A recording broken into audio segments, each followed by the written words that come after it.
ಒಳಗೆ ಹೇಳಿದೋ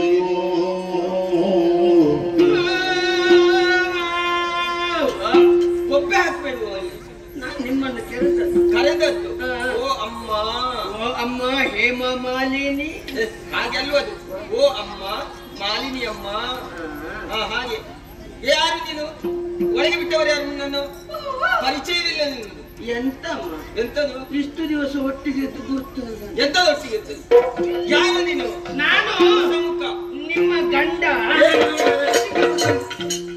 ಹಿಡಿದು ಮಾತಾಡು ಯಾರಲ್ಲಿ ಮಾತಾಡು ನೀನು ಶಾಲೆಗೆ ಮಹಾರಾಣಿ ಗೊತ್ತಾ ಸೇರಿಸಲಿಕ್ಕೆ ಉಂಟಮ್ಮ ಎಂತದ್ದು ಸೇರಿಸಾರ ನಿಮ್ಮ ಗಂಡನ ಜೊತೆಯಾಗಿ ಹೋದವು ಓ ನೀನ ಪುಣ್ಯ ಮುಖವೇ ಬದಲಾಗಿ ಹೋಗಿದೆ ತುಂಬಾ ದಿವಸ ಆಯ್ತಲ್ಲ ಹೌದಮ್ಮ ಏನಾಯ್ತು ಲಾಲಿಸಬೇಕಮ್ಮ ಲಾಲಿಸಬೇಕಮ್ಮ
ನಿಮ್ಮ ಗಂಡನ ಜೊತೆ ಗುರುಪುರಕ್ಕೆ ಹೋದದ್ದು ಸುರಪುರಕ್ಕೆ ಹೋದವರು ಜಿಗುಜ್ಜೆ ಮಾಡಿ ದಿಗ್ವಿಜಯಕ್ಕಾಗಿ ನಾವು ಅಲ್ಲಿಗೆ ಹೋದ ಕೂಡಲೇ ಸುರತ್ಕಲ್ನವರು ಬಂದರು ಸುರಲೋಕದವರು ಬಂದರು ದೇವತೆಗಳು ಬೆಂಡೆತ್ತಿ ಬಂದರು ದಂಡೆತ್ತಿ ಬಂದರು ಅಗ್ನಿ ಬಂದ ಅರುಣ ವರುಣ ಬಂದ ನೀರ್ಪತಿ ನಿರುತ್ತಿ ಬಂದ ಇವರೆಲ್ಲ ಬಂದು ಪೆಟ್ಟು ಮಾಡಿ ಸೋತು ಹೋದ್ರು ಒಳ್ಳೇದಾಯ್ತಲ್ಲ ಇಷ್ಟಾಗುವಾಗ ಚಿಮಿನಿಪುರದೊಡೆಯ ಶೈಮಿನಿಪುರದೊಡೆಯ ಯಮಧರ್ಮರಾಯ ಅವ ಬಂದು ಒಂದು ಚಂದ ಕಾಣಬೇಕಿತ್ತು ತಾಯಿ ಹೇಗೆ ಬಂದ ಕೋಣದ ಮೇಲೆ ಕುಳಿತು ಪಾಯಸ ಹಿಡ್ಕೊಂಡು ಬಂದ ಪಾಯಸ ಹಿಡಿದುಕೊಂಡು ಬಂದ ಅವನ ಮೇಲೆ ನನಗೊಂದು ಸೇಡಿತ್ತಮ್ಮ ಎಂತದು ಯಾಕೆ ಸಿಟ್ಟು ಬರೇ ಸಣ್ಣ ಪ್ರಾಯದ ನನ್ನ ಅಜ್ಜಿಯ ಪ್ರಾಣ ಕೊಂಡೋಗಿದ್ದಾನೆ ಸಣ್ಣ ಪ್ರಾಯವ ಹೌದಮ್ಮ ಅದ್ಯಾವ ಅಜ್ಜಿ ಎಷ್ಟು ಪ್ರಾಯ ಆಯ್ತು ಹೆಚ್ಚೇನಾಗ್ಲಿಲ್ಲ 98 99 ಅದು ಸಣ್ಣ ಪ್ರಾಯ ನಮ್ಮಲ್ಲೆಲ್ಲ ಸಣ್ಣದಲ್ವಾ ಹಾಗೆ ಆ ಸೇಡನ್ನು ತೀರಿಸುವ ಒಂದು ಅವಕಾಶ ಒದಗಿ ಬಂತು ಕೋಣದ ಕೊಂಬಲ್ ಹಿಡಿದು ಎಳ್ದದ್ದೆ ತಡ ಯಮ ದೊಪ್ಪನೆ ಬಿದ್ದ ಹೌದಾ ನಾಲ್ಕು ಮೆಟ್ಟಿದ್ದು ಕೋಣ ಗದ್ದಿಗೆ ಯಮ ಗುಡ್ಡೆಗೆ ಹೌದಾ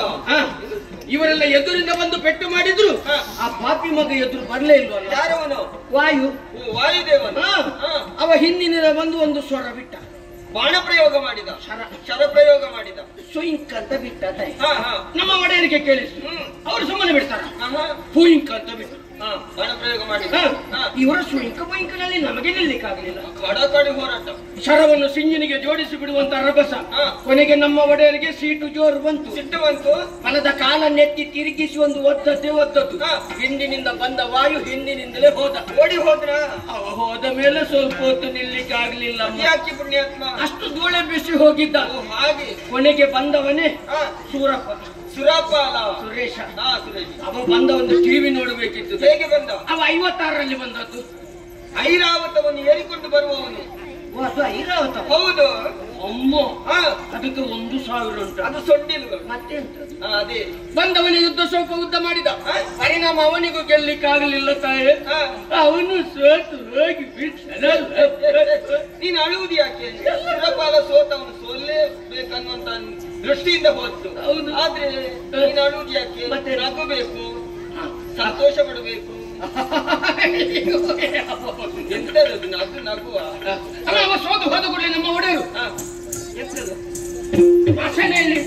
ಸಿಂಹಾಸನ ಅದು ಕಂಡದ್ದೆ ತಡ. ನಮ್ಮ ಒಡೆಯರು ಸಿನಿಮಾ ಸ್ಟಾರ್ ಆದ್ರು. ಅವಾಗ ನಾವು ಹೇಳಿದೆವು, ಏನಂತ? ಈ ಸಲ ಆದ್ರೂ ನಮಗೆ ರಂಜಾನ್ ಆಗಬೇಕು. ಅದು ಮನರಂಜನೆಯ. ಹೌದಮ್ಮ, ವ್ಯವಸ್ಥೆ ಅಲ್ಲೇ ಇತ್ತು. ಹೌದಾ? ಸ್ವರ್ಗದಲ್ಲಿ ಆಫೀಸರ್ ಅಪ್ಸರಿಯರಿದ್ರು. ರಂಬಾದಿ ನಾರಿಯರು. ರಂಬೆ, ಉಮಾಶ್ರೀ, ಊರ್ವಶಿ, ಮೇನಕೆ, ಪಿಶಾಚಿ, ಯುತಾಚಿ, ಆಂಬುಲೆನ್ಸ್, ಅಲಂಬುಸೆ. ಹೌದು. ತಿಲೋತ್ತಮೆ. ಕೊನೆಗೆ ಒಬ್ಬಳು ಬಂದ್ಲುತ್ತಾಳೆ. ಯಾರು? ಹರಿವಾಣ ಇಟ್ಕೊಂಡು ಅದರಲ್ಲಿ ನೃತ್ಯ ಮಾಡ್ಲಿಕ್ಕೆ. ಹರಿವಾಣ ನೃತ್ಯ ಬಹಳ ಚೆನ್ನಾಗಿದ್ಲು ತಾಯಿ. ಅವಳನ್ನು ನೋಡಿದ ಕೂಡಲೇ ಒಂದು ಪರಿಚಯ ಮಾಡಿಕೊಳ್ಬೇಕು. ಮಾತಾಡಿಸಿದ್ದೀನಿ. ಮತ್ತೆ ಹೆಸರೇನು? ಹಾಗೆ ಕೇಳಿದೆ, ನಿನ್ನ ಹೆಸರೇನು ಅಂತ.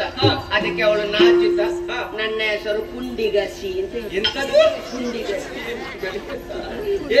ಮುಂಜಿಗಸ್ತಾಳೆ. ನನಗೆ ನಿನಗೆ ಬರುವುದಿಲ್ಲ, ನೀನು ಸರಿ ಮಾಡ್ಲಿಕ್ಕೆ ಆಗುದಿಲ್ಲ. ಏನೋ ಉತ್ತರ ಬರುವುದಿಲ್ಲ. ಅದೇ ಸರಿ ಹೇಳು. ಮತ್ತೆ ಅವರು ಕುಣಿದದ್ದನ್ನು ಸ್ವಲ್ಪ ಕಲಿತುಕೊಂಡೆ. ತತ್ತೋಂಗತ್ತು ಕತ್ತು ಕಟ್ಟಯ್ಯ ಕೈಯತ್ತು ಕೈ ತುಂಡವಂತದ್ದು ಕಟ್ಟೈ. ಹಾಗೆ ಅಲ್ವೇನು? ಮತ್ತೆ ತತ್ತೋಂಗ ದಿಕ್ಕು ತಕ್ಕ ತೈಯ ತೈಯ ತತ್ತೋಂಗ ದಿಕ್ಕು ತಕ್ಕ ತೈ. ದಾದೆಂತಿಂತ ತಾಳೆ ತುಂಡು ಮಕ್ಕಳು ಈ ಕುಕ್ಕು ತಿಂದುತ್ತೈ, ಈ ನೈ ತಿಂದುತ್ತೈ, ಈ ಅವು ತಿಂದುತ್ತೈ, ಈ ಕಟಮ ತಿಂದುತ್ತೈ. ಎಂತದು? ಮತ್ತೆ ಮುಂದೆ ನೋಡ. ಆನಂತರ ನಾದೊಂದುಳ್ಳ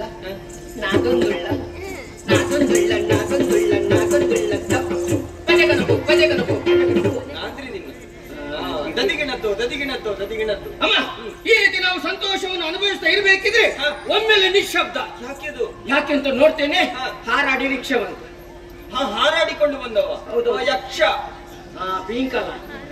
ಪಿಂಗಳಾಕ್ಷ. ಯಕ್ಷರಾಜ ಪಿಂಗಳಾಕ್ಷ ದೂರದಲ್ಲಿ ನಿಂತು ನಮ್ಮ ಒಡೆಯರನ್ನು ಸನ್ನೆ ಮಾಡಿ ಕರೆದ. ಹತ್ತಿರಕ್ಕೆ ಹೋಗ್ಲಿಲ್ಲ. ಇವ ಹತ್ತಿರಕ್ಕೆ ಬಂದ. ಬಲದ ರೆಕ್ಕೆಯನ್ನು ಅರಳಿಸಿ ತಿರುಗಿಸಿ ಬಲದ ಕೆನ್ನೆಗೆ ಒಂದೇ. ದೇವರು ಏನಾಯ್ತು? ನನಗೆ ಏನಾಗ್ಲಿಲ್ಲಮ್ಮ, ನೀವು ಗಡಿಬಿಡಿ ಆಗಬೇಡಿ. ಸುಲಭದಲ್ಲಿ ಬಿಡುವುದಿಲ್ಲ. ಮತ್ತೆ ಕುಳಿತವರು ಎದ್ದು ನಿಂತರು. ಅವನನ್ನೇ ದುರುಗುಟ್ಟಿ ನೋಡಿದ್ರು. ಹೌದಾ? ಗಡ ಗಡ ಗಡ ಗಡ ಗಡ. ಯಾಕೆ? ಸಿಟ್ಟು ಬಂದ್ರೆ ತಡ್ಕೊಳ್ಳಿಕ್ಕೆ ಆಗುದಿಲ್ಲ. ಹಾಗೆ ನಡುಕುತ್ತ ಅಲ್ಲೇ ಕುಳಿತಿರುತ್ತಾರೆ. ಯಾಕೆ ಕುಳಿತುಕೊಂಡದ್ದು? ಯಾಕೋ ಈ ಸಲ ಬೇರೆ ರೀತಿಯ ಯುದ್ಧ ಇರಬಹುದು ಅಂತ ಎನಿಸಿದೆ. ಕುಳಿತು ಏನು ಮಾಡುವ ಲಕ್ಷಣ ಕಾಣಲಿಲ್ಲ. ಇಷ್ಟಾಗುವಾಗ ಯಕ್ಷ ಎಡದ ರೆಕ್ಕೆಯನ್ನು ಅರಳಿಸಿ ತಿರುಗಿಸಿ ಎಡದ ಎಣ್ಣೆಗೆ. ಅಲ್ಲಬೇಡಿಯಮ್ಮ, ಏನಾಗ್ಲಿಲ್ಲ. ನನ್ನ ಗಂಡ ಗಟ್ಟಿ. ಹೌದಾ? ಮತ್ತೆ ಶಕ್ತಿಗಾರ. ಅದೇ ಶಕ್ತಿಗಾರ, ಸುಲಭದಲ್ಲಿ ಬಿಡುವುದಿಲ್ಲ. ಏನಾಯ್ತು? ಕುಳಿತವರು ಉದ್ದಕ್ಕೆ ಮಲಗಿಕೊಂಡ್ರ. ಯಾಕೆ ಮಲಗಿದ್ದು? ಎಬ್ಬಿಸಬೇಕಿತ್ತು ಹೋಗಿ. ನನಗೂ ಯಾಕೋ ಏನು ಸಂಶಯದ ಮೇಲೆ ಅನುಮಾನ ಬಂತು. ಅದು ಎರಡು ಒಂದೇ ಅಲ್ವೇನು ಪುಣ್ಯಾತ್ಮ? ಹತ್ತಿರಕ್ಕೆ ಹೋಗಿ ಹೀಗೆ ಇಣಿಕಿ ನೋಡ್ತೇನೆ. ಅಮ್ಮ, ಇಷ್ಟು ಉದ್ದಕ್ಕೆ ಹೊರಗೆ ಬಿದ್ದಿತ್ತು. ಎಂತದು? ನಾಲಗೆ. ದೇವರೇ! ಹೊರಗೆ ಚಾಚಿ ರಕ್ತಕಾರಿ ಸಾಧ್ಯ.